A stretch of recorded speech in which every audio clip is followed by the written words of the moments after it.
기도합니다.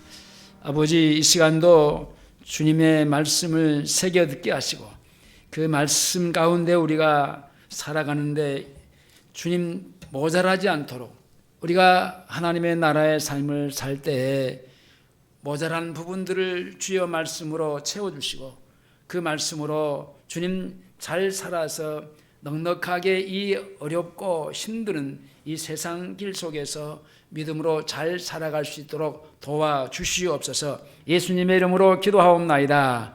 아멘. 따라서 하시겠습니다. 내가 어찌하여 여기 있느냐? 네가 어찌하여 여기 있느냐?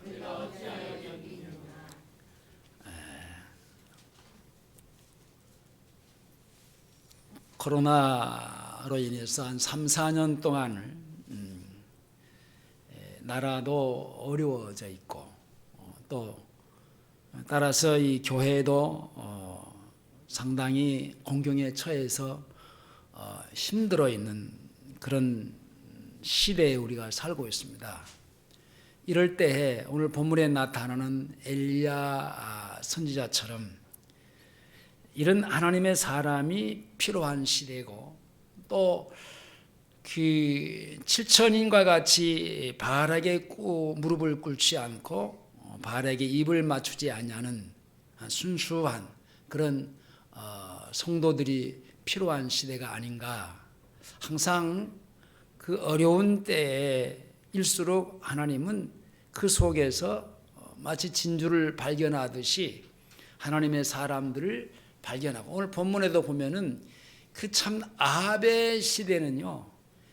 그 솔로몬 이후에 이제 그 솔로몬의 우상 숭배로 말미암아 나라가 남북이 딱 갈려져 버렸습니다. 그래서 이 르호보암과 여로보암 이제 북이스라엘과 남유다가 갈라지면서 참 그 어려운 그런 극한 시대에 지금 이 엘리야는요 북에 파송된 선지자입니다. 근데 당시에 아합 왕이 왕이었는데 가장 악한 왕입니다. 대부분의 북이스라엘의 왕들은요 선한 왕이 없어요. 다 악해요. 그게 어떻게 악하냐면요 다 하나님을 떠나서 우상 숭배에 빠진 거예요.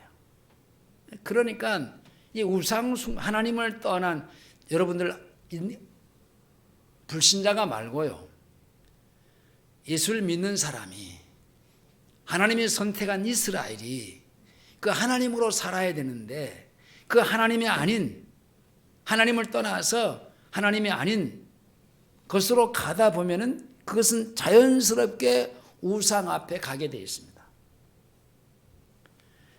그러니까 얼마나 악한 시대냐면요 이게 선지자들을 하나님께서 그 부지런히 보낼 때가 언제냐면은 이렇게 그 세상에요 잘 백성들이 하나님의 말씀에 순종하고 잘 살 때는요 선지자를 보내지 않아요.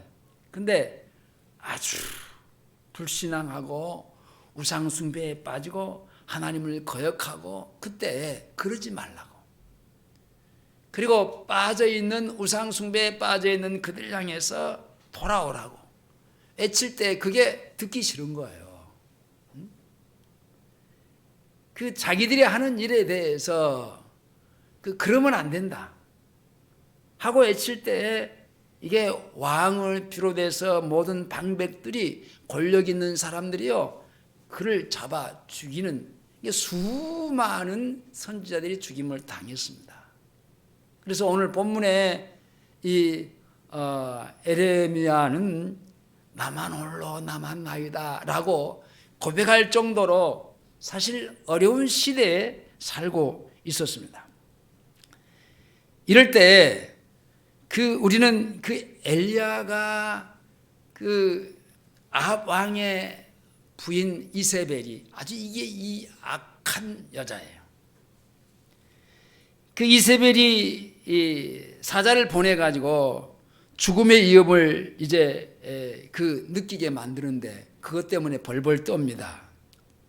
그래서 도망쳐서 어느 굴에 들어가서 숨어 있는데, 근데 오늘날도 우리가 살아가는 이 시대 속에서 사실 바알 앞에 이 거짓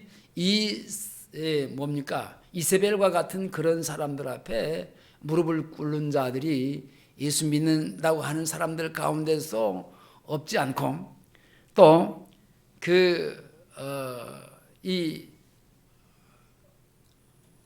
엘리야는 뭐 이게 자기 영혼을 더럽히는 그런 장소에가 있지 않았어요.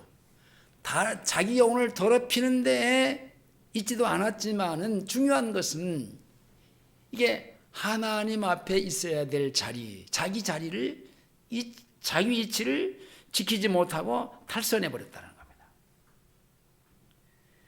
근데 이 엘리야가 하나님의 사람임에도 불구하고 사람이 무섭고 자기 생명을 구하기 위해서 도망가서, 정말 도망가서는 안 될 곳으로 도망가가지고 숨어버립니다. 혹 멀리 도망간 것도 아니지만은 현실 도피로 하나님과 그의 부르심과 주님의 말씀의 현실을 뒤로하고 소망이 없는 이 세상의 사람들처럼 없어질 거대, 썩어질 거대, 애써서 영적인 현실을 부인하면서 살아가는 오늘날의 그 성도들의 현실처럼, 그렇게 이 엘리야는 그랬습니다.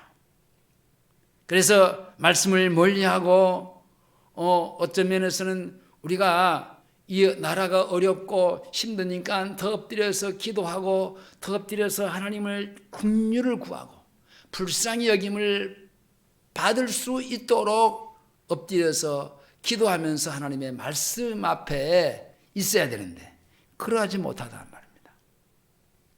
믿음의 절정을 버리고 어떻게 보면 바알신과 같은 그런 물질의 영혼을 다 팔아버리고 세상으로 자기의 영혼을 더럽히면서, 그런 사람들에게 주님은 엘리야에게 하셨던 동일한 질문, 네가 어찌하여 여기 있느냐.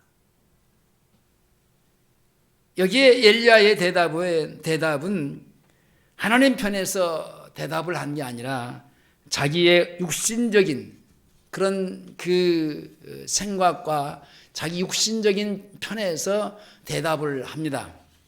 그런 엘리야에게 하나님은 뭐라고 말하냐면 돌아서라, 돌이켜라. 지금 네가 있는 그 자리는 거기에 네가 있어야 될 자리가 아니다. 일어나서 돌이켜라. 그리고 바단을 심판하시기 위해서 바알에게 무릎을 꿇지 않냐고 바알에게 입맞추지도 않는 7천인이 있다라고 합니다. 그러면서 그 7천인으로 이스라엘을 구해내겠다고 하는 하나님의 섭리가 있었습니다. 그래서 아합의 집을 심판하시기 위해서 에후에게 기름을 부을 것과, 그리고 엘리야를 뒤를 이어서 선지자의 사명을 감당해야 될 그 엘리사에게 기름을 부을 것과 명령을 하시는 거예요.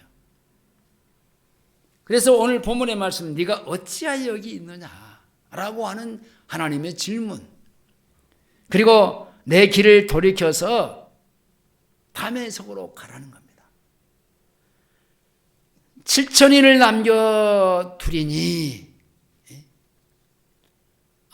자기만 혼자 홀로 남아있다라고 하나님 앞에 고백한 이 엘리야는요, 하나님은 아니야, 바알하고 함께하지 않냐고 그에게 입맞추지도 아니한 7천인이 있다. 이 엘리야의 이 질문과 이 명령에 대해서 주님은 7천인이 있다라고 그 벌벌 떨고 있는 엘리야를 향해서 위로의 말씀을 던집니다. 엘리야가 주의 선지자들의 하나님의 말씀을 전할 때에 그때가 언제냐면 기원전 9세기입니다. 그러니까 아까 얘기한 대로 북왕국이 이제 그 아합에까지 왔을 때에 그 아합은요 사마리아를 건축한 오므리의 아들입니다. 근데 남왕국은 유다왕 아사 38년이고요. 그 아합이 북왕국 이스라엘의 왕이 되었을 때 아합 왕 2년에 여호사밧이 남왕국의 왕이 됩니다. 앞에서 말했듯이 남유다는 르호보암, 북이스라엘은 여로보암. 그래서 여로보암과 나답과 바사, 엘라, 오므리로 이어지는 이스라엘은 이 바알 숭배에 이게 우상 숭배로 꽉 찌들어 있는 겁니다. 여로보암은 자기 나라들을 남왕국에 빼앗기지 않기 위해서 어떤 수를 머리를 썼냐면은 유다의 예루살렘에 솔로몬을 통해서 성전을 짓게 하고 그곳에서 이스라엘 백성들의 죄를 사함받고 제사를 통해서 하나님과 함께 사는 그 세월들을 보냈는데 이제 경계선은 분리가 되면서 분열이 되면서 북이스라엘이 이제 제사를 드리려면은 남으로 넘어와야 되잖아요. 그것을 막기 위해서 단이라고 하는 곳에, 단 지역 이름입니다. 그 다음에 베델이라고 하는 곳에 두 곳에다가 이 단을 만듭니다. 단을 만들어 가지고 거기서 금송아지를 가지고 이제 그 어떤 형상, 금송아지 형상. 그러니까 이게 이 육신을 가지고 있는 사람은요, 눈으로 뭘 봐야 돼요. 그래서 금송아지, 금으로 만든 송아지. 여러분, 자, 이 금덩어리를 가장 좋은 거 아니겠습니까? 가장 좋으신 하나님 앞에 드리면 얼마나 좋겠어요? 근데 아니라니까, 사람들이. 그것을 자기 육신의 욕구와 정욕을 채우기 위해서 그 쓸데없이 해도 안 되는 거예요. 금송아지 형상을 만들어 놓고 거기다가 단에다가 그 두 군데요. 유다는 한 군데, 예루살렘밖에 없는데 두 군데에다가 우상을 만들어 놓고 거기서 제사를 지내게 하는데 그 이스라엘에 깨어있는 사람들 중에 무슨 이게 우리의 죄를 용서받고 우리의 죄가 이제 그 사함받을 수 있는 그 제사의 제단이 될 수 있느냐 라고 깨어있는 사람들은요, 제사를 드리기 위해서 그 경계를 넘어서 유다에까지 와서 예루살렘 성전에서 제사를 합니다. 근데 넘어왔다가요, 제사 드리고 다시 북이스라엘로 돌아가야 되는데 안 돌아가 버려요. 넘어오면은 안 넘어가는 거예요. 그러니까 그런 사람들로요, 이제 남왕국은요, 이제 더 활성화가 되지만은 북왕국은요, 점점 쇠퇴해져 가는 거예요. 급속도로 그 북이스라엘은요, 이제 그 아람이 세력을 확장하면서 더더욱 위험을 당하고 뿐만 아니라 그 백성들이 예루살렘으로 제사를 드리러 간다고 하면서 와가지고 다시 안 돌아가고, 그러니까 자연적으로 이 북이스라엘은 이제 쇠퇴해져 갈 수밖에 없습니다. 북왕국은요, 아람의 바단 베나데스 2세가 쳐들어왔을 때 그 방백의 자녀 수를 계산하니까 230인이었습니다. 그리고 7,000명이 있었다고 그랬습니다. 근데 아람 군대가 쳐들어왔을 때 베나단의 이 2세가 돕는 32왕, 32두 나라가 합쳐가지고 수많은 군대를 이제 동원해가지고 뭡니까? 그 북이스라엘을 공격해가는 거예요. 그러니까 뭐 살아남아 있을 존재가 못 되는 거예요. 그야말로 이스라엘의 나라의 운명은 풍전등하여 바람의 등불이야. 뭐 쉽게 망할 수밖에 없는 그런 상태입니다. 그때 하나님은 악인인 아합이 아니라 이름도 없는 무명의 용사들 얼마? 7천인을 통해서 아랍 군대를 물리치고 나라를 건져냅니다. 여러분 가나안 땅에서 광야의 40년 길 속에서 그것도 뭐 애굽에서 나온 1세대는 다 죽고 2세대입니다. 뭐 전쟁이 뭔지도 몰라요. 그 사람들이 그 요단강을 건너서 가나안 땅의 7족속을 몰아내고 그 땅을 차지하고 그 땅에서 그 성전을 짓고 살아가는 그 자체가요, 이게 가능하지 않습니다. 불가능한 겁니다. 그들이 무슨 전쟁을 해봤습니까? 전쟁할 수 있는 무슨 무기가 있습니까? 근데 그 가나안 사람들하고 싸우는데요, 그들은 펌만 잡아요.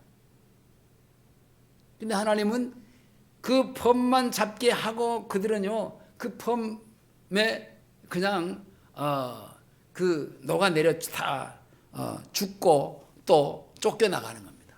그래서 이제 가나안 땅을 차지했어요. 전쟁을 누가 하느냐? 여러분들 사람이 어떤 그 힘의 무기로 뭐 하는 것 같지만은요, 전쟁은 하나님이 하시는 거예요. 오늘 본문 9절을 다 같이 한번 보겠습니다. 9절입니다. 시작.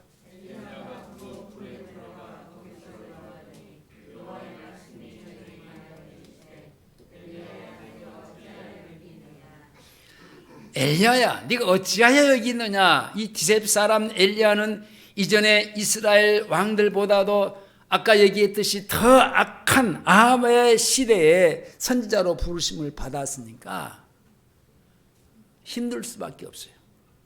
앞에서 얘기한 대로 다른 선지자들은 다 칼에 죽임을 당했어.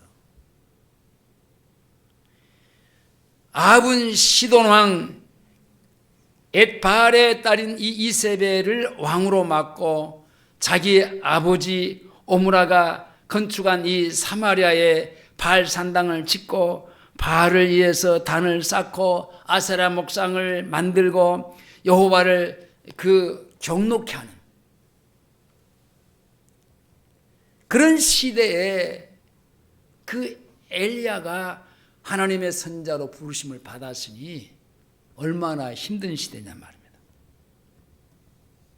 엘리야는 3년 반의 기근에 하나님이 자기를 어떻게 먹이시고 체험했는가를 친히 그 시대의 악한 시대 속에서도 살아남았어요.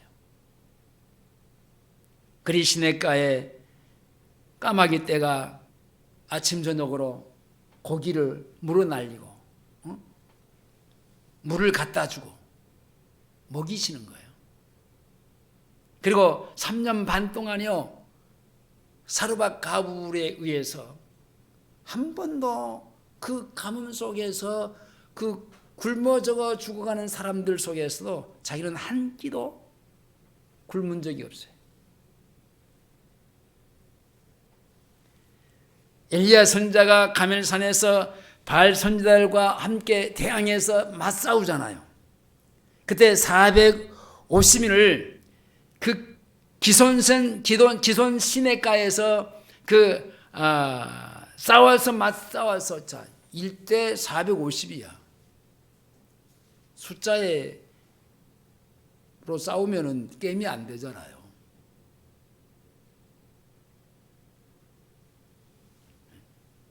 근데 하나님은 거기서도 제사를 통해서 이기게 했어요.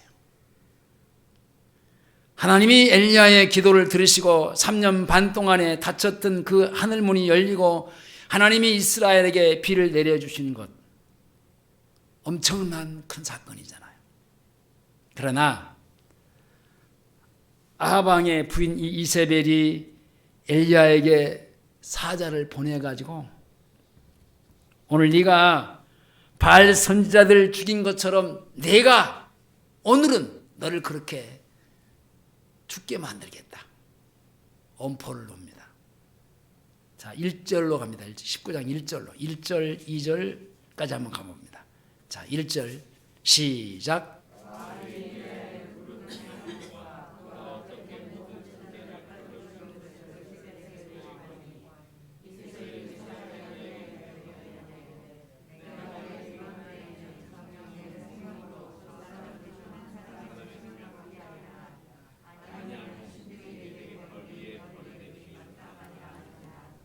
자, 엘리야는 이 형편을 보고 일어나 가지고요, 자신의 생명을 어떻게든지 그 보존하고 살아보겠다고 거기서 도망쳐 나옵니다. 그리고 어디쯤 그냥 막 숨가쁘게 가다가 이 노뎀나무 밑에까지 와서 그야말로 기진맥진한 상태에서 자기가 잠을 청하지도 않았지만 그냥 녹초로 떨어져 버렸어요. 몹시 지쳐있는 엘리야에게 천사가 나타납니다. 그리고 구운 떡과 물 한 병을 그에게 갖다 주면서 먹입니다.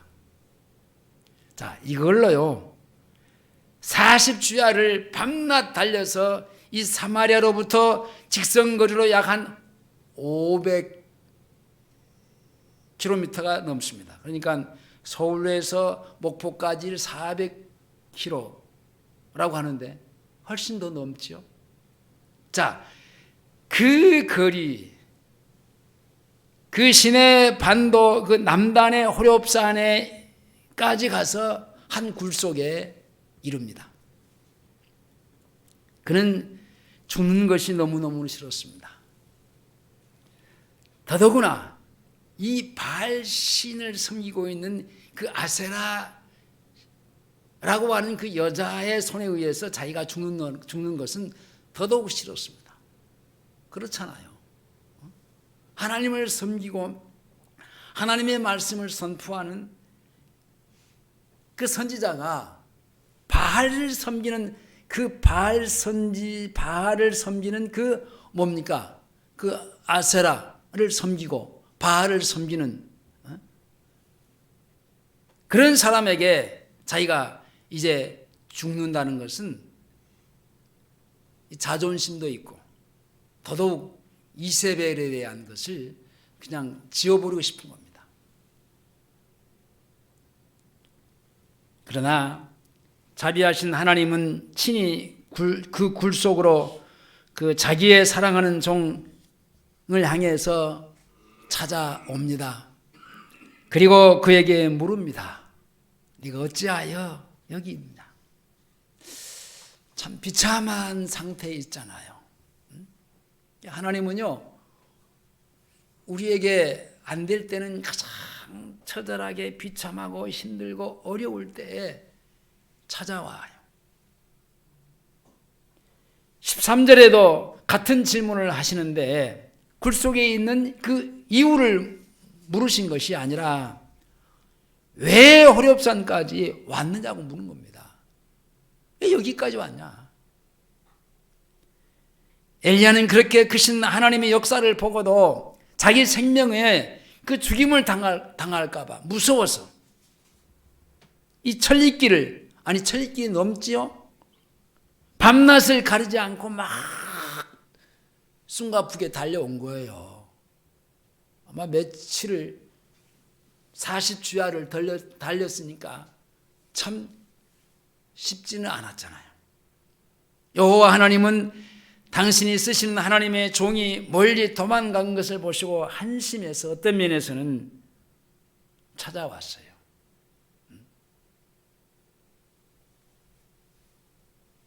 엘리야는 이세벨을 피하여 도망하다가 하나님이 역사하신 그 현장을 도망쳐 나온 거예요. 그러니까 이게 그 사람의 단점인데, 아니 얼마 전에는 그 바알신을 섬기는 450명하고 같이 싸워서 이기고 그런 놀라운 그 역사를 현장에서 봤단 말이에요. 근데 이세벨의 말 한마디에 자기 생명을 지켜보겠다고 이렇게 연약해져 가지고 도망쳐 다녀. 그리고 굴 속에 숨어 있는 겁니다. 엘리야는 자기의 영혼을 더럽히는 곳에 있지는 않았습니다. 그렇죠? 자기 영혼을 더럽게 하는 마귀의 속임수에 속아서 두려움을 떨며 그 굴 속에 피신해 있는 것, 이것이 참 선지자로서의 안타까운 장면입니다. 잠언 29장 25절에 사람을 두려워하면 올무에 걸리거니와 여호와를 의지하는 자는 안전하리라. 오늘날도 믿음의 현실로부터 도피하고 영적인 현실을 외면하고 자기만의 굴 속에 들어가서 죽는 것이 무서워서 피신해 있는 사람들이 없다고는 볼 수 없습니다. 자, 10절로 넘어갑니다. 10절 보겠습니다. 10절에 다 같이 시작.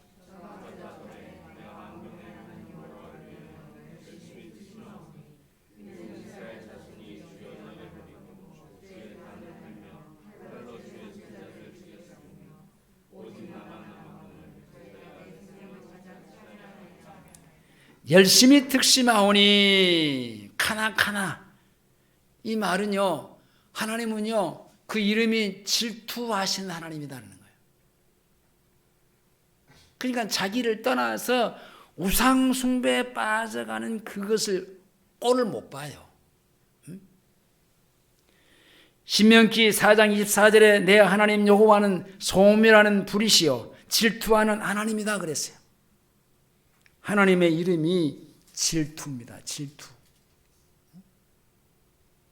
출애굽기 34장 14절에 너는 다른 신에게 절하지 말라. 여호와는 질투라. 이름하는 질투의 하나님이니라. 하나님은 이스라엘을 사랑하시기 때문에 질투하시는 하나님이십니다. 왜냐? 그만큼 이스라엘을 사랑하시는 증거입니다. 스가랴 8장 2절에 여호와 만군의 여호와가 말하노라. 내가 시온을 위하여 크게 질투하며 그를 위하여 크게 분노로 질투한다. 이게 그냥 질투심이 아니라 크게 분노해가지고. 그러므로 하나님은 그의 종 엘리야와 그의 사랑하시는 이스라엘을 하나님을 위해서 질투함으로 사랑하는 것을 기뻐하시고 있습니다. 아론의 손자 엘리야살의 아들 비느하스가 하나님의 질투하여 미디안 여인과 함께 집으로 들어간 이스라엘의 한 족장의 배를 꿰뚫어 죽임으로 하나님의 진노가 24,000명을 죽이는 그 연병으로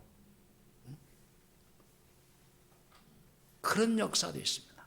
왜냐? 자기 아닌 다른 신을 우상 헛되는 거잖아요. 자, 이스라엘이라고 하는 존재 자체는 인격이 있잖아요. 근데 인격은 없어요. 여러분, 이 꽃이 아무리 아름답고 멋지게 보여도요, 인격은 없어요. 그런데 이런 것에다가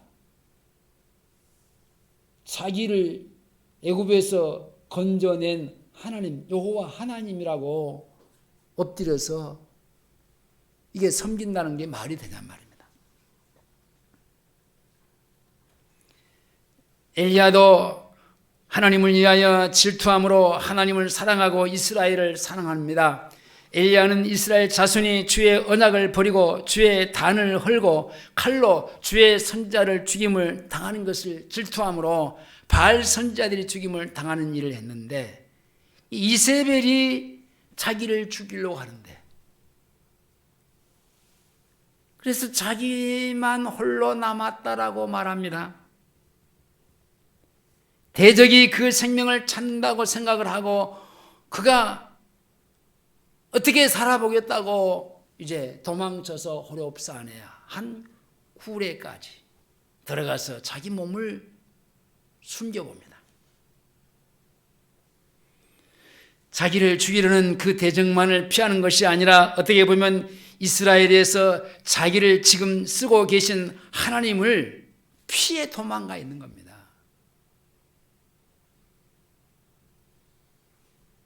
아니, 하나님의 선지자가 그 의식 속에 하나님을 생각해야 되는데 왜 이세벨이 사자를 보내서 자기를 죽이겠다 하는 그 말만 자기 마음과 생각 속에 꽉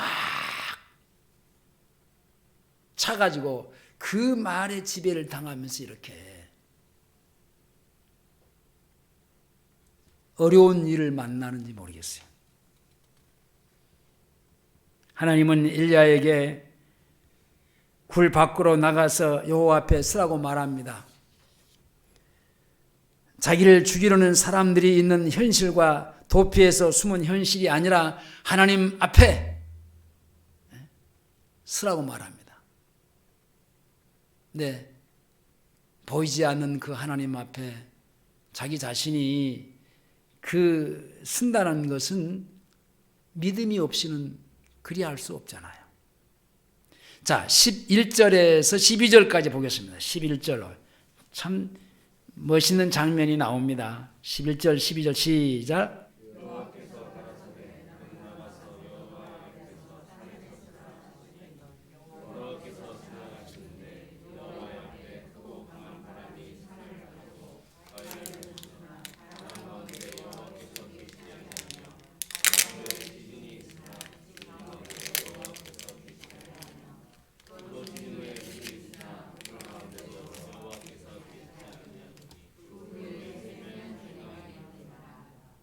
자, 여호와께서 엘리야 앞으로 가시는데 산을 가르고 바위를 부수는 크고 강한 바람이 일어났습니다.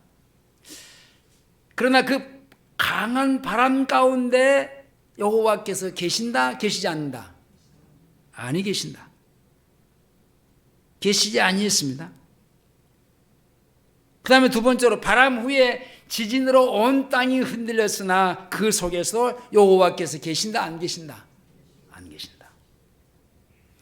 또 지진 후에 불이 있었으나 그 불 속에서도 여호와께서도 아니 계셨다 그랬어요.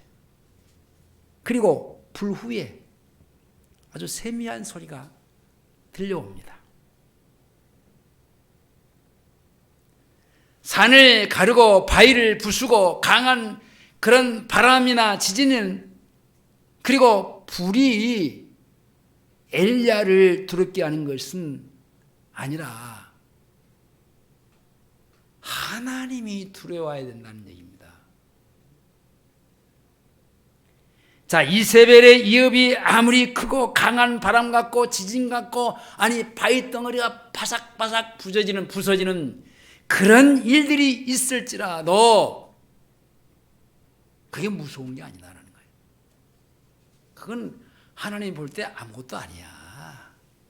이세벨의 말에 그렇게 네가 위협을 느낄 필요가 없어. 왜냐? 그는 하나님이 없어. 우상에 빠져 있는, 지금으로 말하면 가짜 신이야.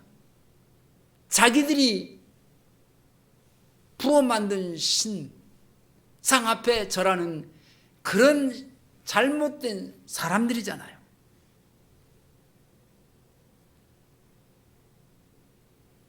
그러면서 세미한 소리 가운데 여호와께서 엘리야에게 말씀하시기를, 13절에서 똑같은 질문을 반복합니다. 시작.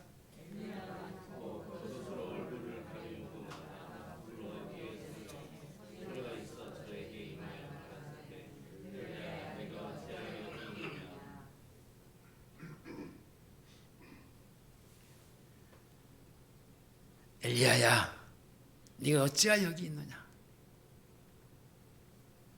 엘리야는 굴 속에서 여호와 하나님께 한 말을 되풀이합니다. 이 말씀의 대답이 14절입니다. 14절 시작.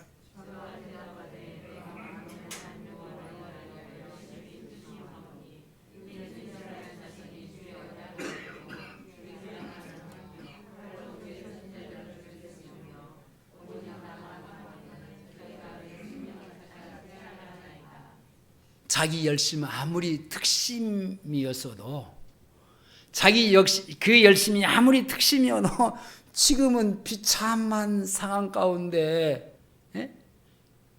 숨어 있는 신세가 됐으니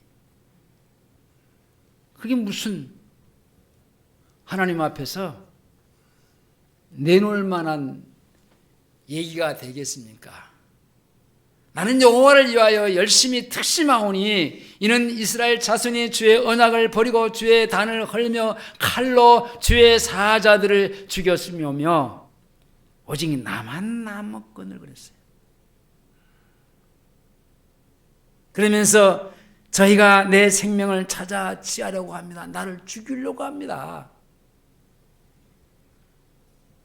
이 나만 남았다고 하는 두려움, 엘리야에게 하나님은 내 길을 돌이키라. 지금 그렇게 천리길을 넘어서 어느 한 누구도 찾아볼 수 없을 만큼의 그 굴 속에 숨어 자기 몸을 가리고 있지만 나와. 그리고 돌아서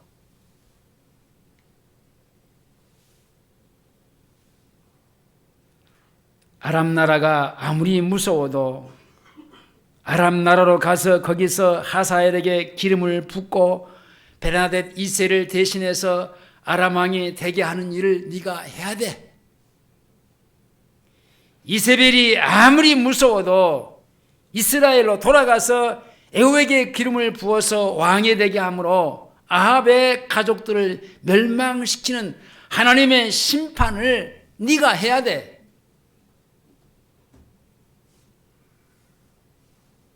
그리고 사밧의 아들 엘리사에게 기름을 부어서 하늘로 올려간 그 엘리야 자신을 후계자로 엘리사를 선지자로 만들기 위해서 네가 안수해야 돼.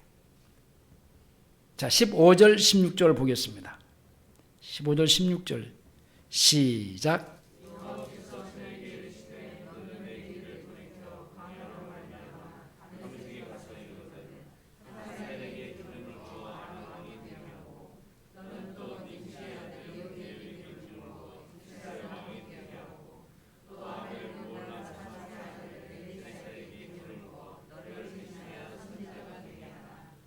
그것은 하나님의 진노의 심판이 하사엘과 에후와 엘리사를 통해서 임할 것이기 때문에 그렇다라는 거예요.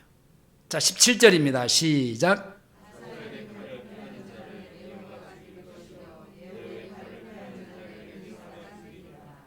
자, 열왕기상 9장에서 아합의 아들 요람이 하사엘과 싸우다가 요람 사람에게 맞아서 자, 아픈 곳을 치료하고 있는 그 이스라엘로 이제 돌아왔다가 에후가 반란을 일으키면서 에후의 손에 의해서 죽임을 당합니다. 그때 이 요람은 이 병문안 왔다가 그 유다왕 요람의 아들 아하시아에도 죽임을 당하고 이제 그 어찌할 수 없는 상황에 비참하게 빠져들어갑니다. 하나님은 자기 혼자만 남았다는 그 엘리야가 그 바알에게 무릎을 꿇지 않고 입을 맞지도 아니한 7,000명이 있다라는 얘기를 들었습니다. 18절을 봅니다. 다시 18절입니다. 시작.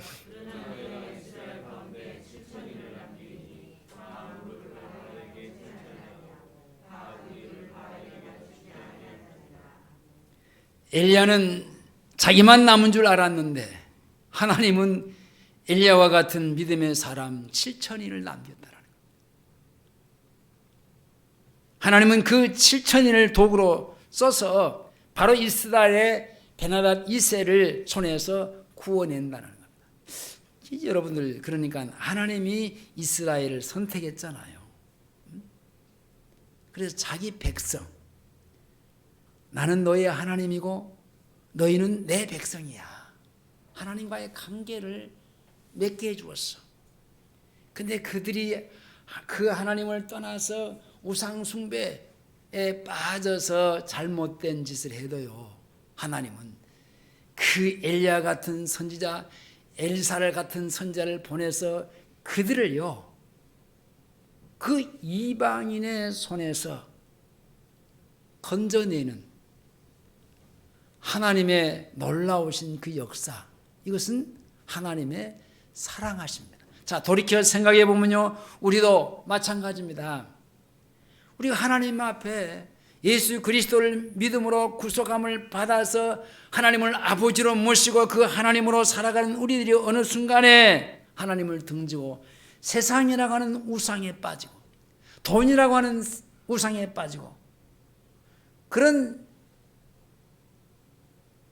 하나님 앞에 있어야 될 그 자리에 있지 않고 이 엘리사처럼 멀리 도망가서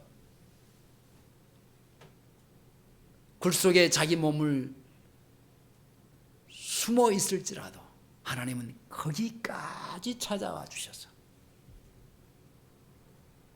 하나님은 그 비참한 엘리야에게 그 뭡니까 응원해 주면서 힘을 불어 넣어주고, 그리고 야, 아니야, 너만 남은 게 아니야. 바알에게 입맞추지 않은 순수한 7,000인이 있어. 그 누가 하신 거예요? 하나님이 하신 거예요.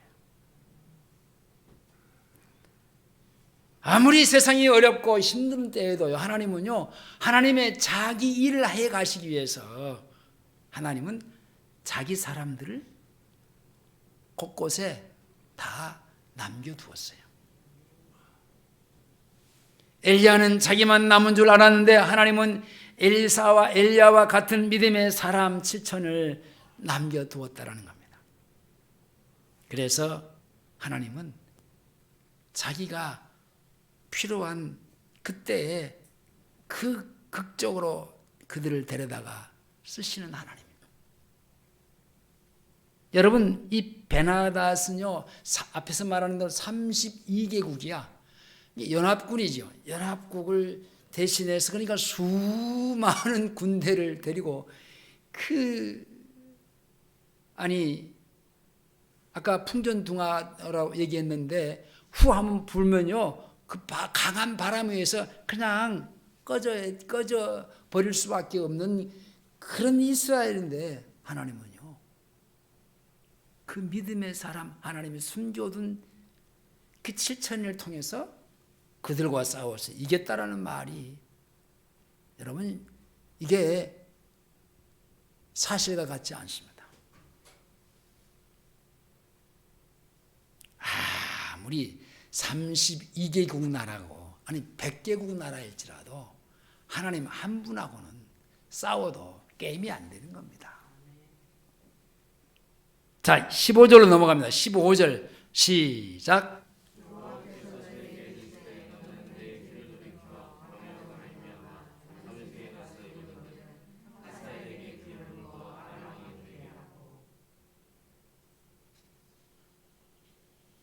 자,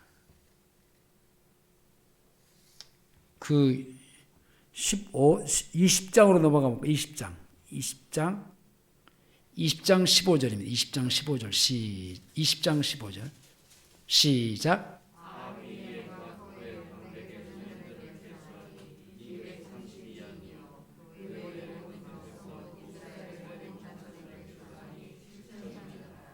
그러니까 230인에다가 7천을 계수하니까 7,230인이 나가서 이 아람의 군대들을 대항해서 싸우는 역사의 사건입니다. 자, 20장 19절, 20절, 21절까지 보겠습니다. 시작.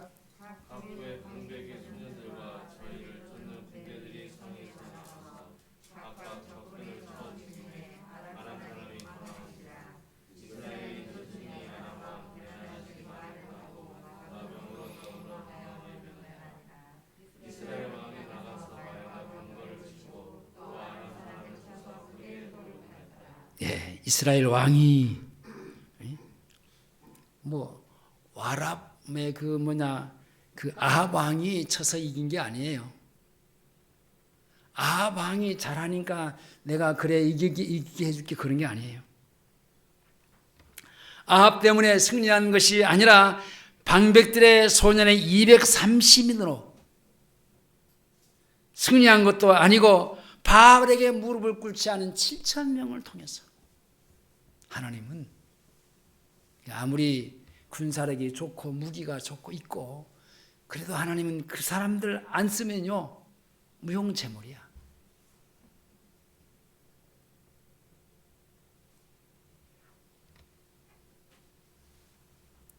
이튿날 해가 돌아오자 선지자의 말대로 그 아랍 왕의 아벽으로 이스라엘을 치러 오지만은 아랍 군대는요 12만 7천이요 이스라엘은 7,230인이라 그랬어요.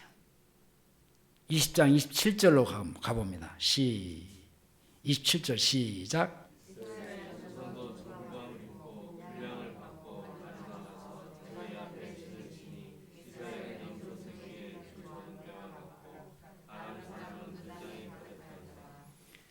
대치한 지 7일에 접전이 끝나고 이스라엘 자손이 하루에 아랍 군대를 그 보병 10만을 죽입니다. 남은 자는 아벽으로 도망갔으나 거기서도 2만 7천을 위해서 성이 무너져 몰살을 당하는 어떻게 겨우 이 베나단만 이렇게 살아서 피해서 도망갑니다. 30절입니다. 30절 시작.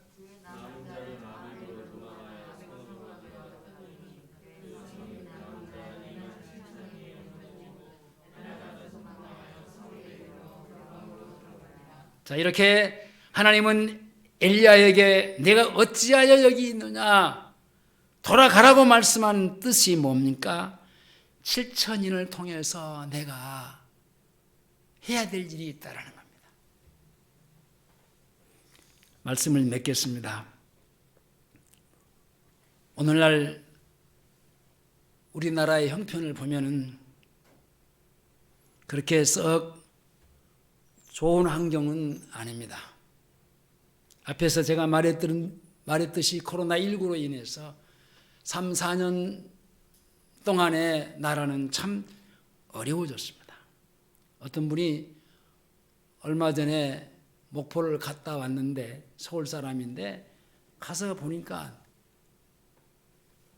두 가게 건너서 다 문을 닫혀 있는 그런 가게들을 보고 왔다고 아픈 마음으로 얘기하는 것을 봤습니다.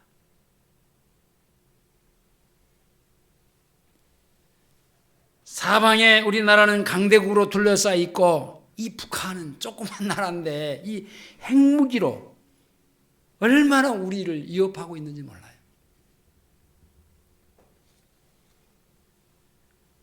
나라의 경제는 점점 이제 어려워지고 있는데 이 나라의 대통령이라고 하는 사람은 어떻게 하면은 이 힘들게 살아가고 있는 이 국민들, 특히 이 서민들, 어려운 사람들을 위해서 내가 자기가 뭘 해볼까 고민하는 게 아니라 정치 보복이나 하려고 하고, 참 이 어려운 때에 교회는 교회대로 어떻게 보면 순수성을 잃어버리고 권력과 야합하고 그 속에서 무엇을 해보겠다고 하고, 그러다 보니까 교회가 세속화되고, 믿음은 우상 숭배하는 사람들과의 별다름이 없는, 세상을 사랑하고 돈을 사랑하고 그 세상 것에 꽉 차 있는 그런 오늘날 우리 대한민국의 교회의 현실들을 볼 수 있습니다. 이런 상황에서 진리를 말하는 목사들은 찾아보기 힘들고, 말씀대로 사는 교인들도 찾아보기 힘든 시대에 우리가 살고 있습니다. 교회가 세상을 두려워하고 목사는 교인들을 눈치를 보면서 해야 될 일을 하지 않고 자기 목구멍에 풀칠하겠다고 그렇게 장로들의 눈치나 보고 교인들의 눈치나 봐가면서 그렇게 교회를 유지해 보겠다고 하는 사람들, 여러분 우리나라만 아니에요. 전 세계적으로 교회가 타락하고 복음도 없고 거룩함을 상실한 교회가 되어버려서 정말 지금 우리가 당하고 있는 이 코로나19가 그냥 생겨진 것이 아니라 하나님의 치시는 진노인 것이 분명합니다. 그래서 수많은 사람들이 생명을 잃었잖아요. 이것 때문에 겨우 어떻게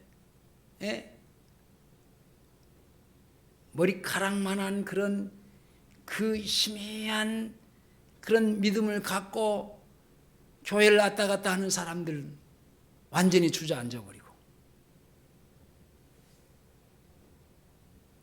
전 세계에 바알에게 무릎을 꿇지 않는 그런 사람들이 지금 이 시대에 하나님은 찾고 있습니다. 어딘가인가 분명히 있습니다.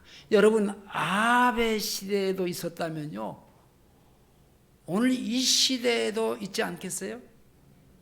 우리 눈에는 보이지 않고 우리가 살아가는 이 세상은 진짜 힘들고 교회를 볼 때도 교회를 보고 있을 때도 소망이 없는 것 같고, 하지만은 그 아합 시대에 7천인을 순수한 성도들을 숨겨놓은 것처럼 어딘가가 엘리야는 숨어 있지만은 하나님이 숨겨놓은 7천인이 있지 않겠느냐는 겁니다.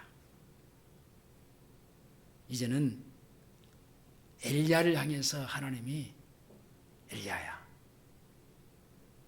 네가 어찌하여 여기 있느냐라고 물었듯이 오늘 우리를 향해서 하나님이 아무개야, 아무개 목사야, 아무개 장로야, 아무개 권사야, 아무개 집사야, 왜 어찌하여 네가 여기 있느냐라고 하는 질문을 우리가